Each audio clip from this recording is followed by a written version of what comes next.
কই গেছিলে তুমি? এত রাত হইলো কেন? পাশের বাড়ির ভাবি মুসলমানের দাওয়াত দিছিল, সেই দাওয়াত খাইতে গেছিলাম। এইটা কিভাবে সম্ভব? ভাবি মুসলমানি দিল কেমনে? আরে গাধা, ভাবি মুসলমানি দেয় নাই, ভাবির ছেলে মুসলমানি দিছে। এই শুনছো, তুমি কাঁচা আম খাবা? মাখায় দিব?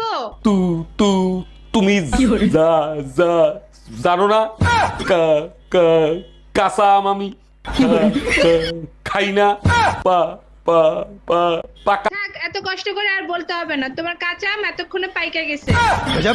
আরে অরুণ ভাই, শুনলাম এবার নাকি আপনি ইলেকশন করবেন। জি ভাবি, ঠিকই শুনছেন, এবার ভোট কিন্তু আমারই দিবেন। আরে অরুণ ভাই, আপনি ইলেকশনে দাঁড়াইছেন, আপনাকে ভোট দিব না? অবশ্যই দিব। তা আপনার মার্কা কি? মার্কা নিয়ে মারামারি লাগছে, ভালো মার্কা পাই নাই, খাট মার্কা পাইছি। অরুণ ভাই, হ্যালো, 1 মাস হয়ে গেছে বাপের বাড়ি রেখে গেছো, এর ভিতরে একটা ফোন দেওয়া জরুরি মনে করলা না? আমার কি পাগলে কামড়াইছে? মৌমাছির চাকে ইটা মারবো? বাজে কথা বলবা না, আমি যদি এর ভিতর মরে যাইতাম তাইলে কি হইতো? কেন আমি ডাক্তার আসতে পারি? হ্যাঁ আসেন। জি আমি কাশেম।